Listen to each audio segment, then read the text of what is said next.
Millions of dollars are being spent on sections of sidewalks that aren't really sidewalks at all, and it's happening in neighborhoods all over the city of Columbus. They're designed for people with disabilities, but even the disabled are raising questions about them. So tonight, ABC 6 On Your Side investigative reporter Stephen Dean goes in search of answers. Sidewalks are tough enough when they actually do exist for this wheelchair user. But he tells us he may not be helped much at all by what's being built now all over Columbus.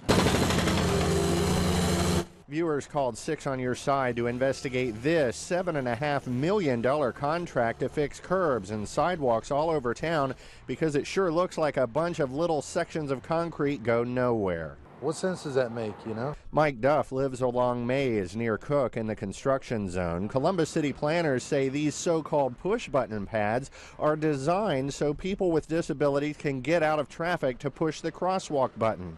And the city says federal rules require them to be built anytime new roads are being put in. Why add them? Because you're paying somebody to do work for nothing.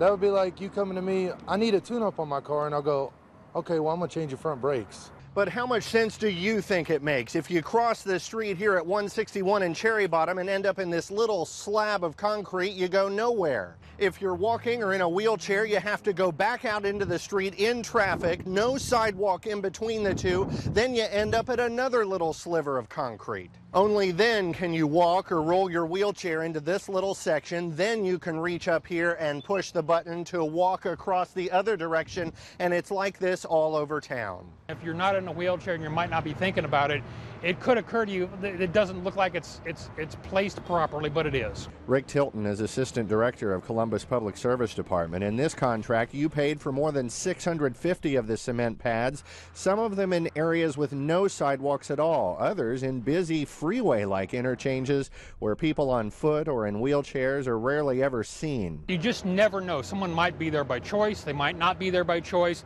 and they want to get across the street. Advocates for the disabled agree, saying even if it looks like a useless island of concrete, it does help to get the blind or wheelchair users out of traffic while they wait to cross.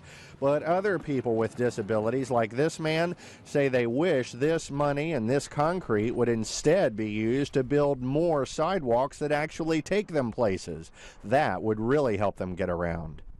That could take a while in most Columbus neighborhoods, so in the meantime, the city says you can expect to see more of those funny cement pads in neighborhoods near where you live. Stephen Dean, ABC 6 investigates.